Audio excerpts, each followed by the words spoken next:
Freelancing কেরিয়ারে আপনারা সফলতা পাওয়ার জন্য আপনার 3টি বিষয়ে গুরুত্ব দিতে হবে।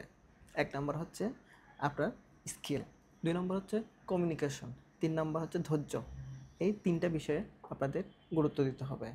বিস্তারিত বলি, আপনি মার্কেট প্লেসে যাওয়ার আগে আপনি যে স্কিল নিয়ে কাজ করেন না কেন, আপনি ওই স্কিলে ভালো করে নলেজ গেইন করেন, এ টু জেড। 2 নম্বর হচ্ছে কমিউনিকেশন। কমিউনিকেশন স্কিল ছাড়া আপনি ফ্রিল্যান্সিংয়ে টিকে থাকতে পারবেন না। সো 100% কমিউনিকেশন স্কিল গেইন করে। 3 নম্বর হচ্ছে ধৈর্য।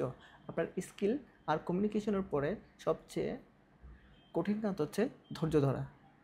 আপনারা এই 3টা কাজ যদি প্রিপেয়ার্ড হয়ে যদি মার্কেট প্লেসে যান, দেন আপনারা ফ্রিল্যান্সিং ক্যারিয়ারে আপনারা ভালো কিছু করতে পারবেন। তো ভিডিওটা দেখার জন্য ধন্যবাদ। আসসালামু আলাইকুম।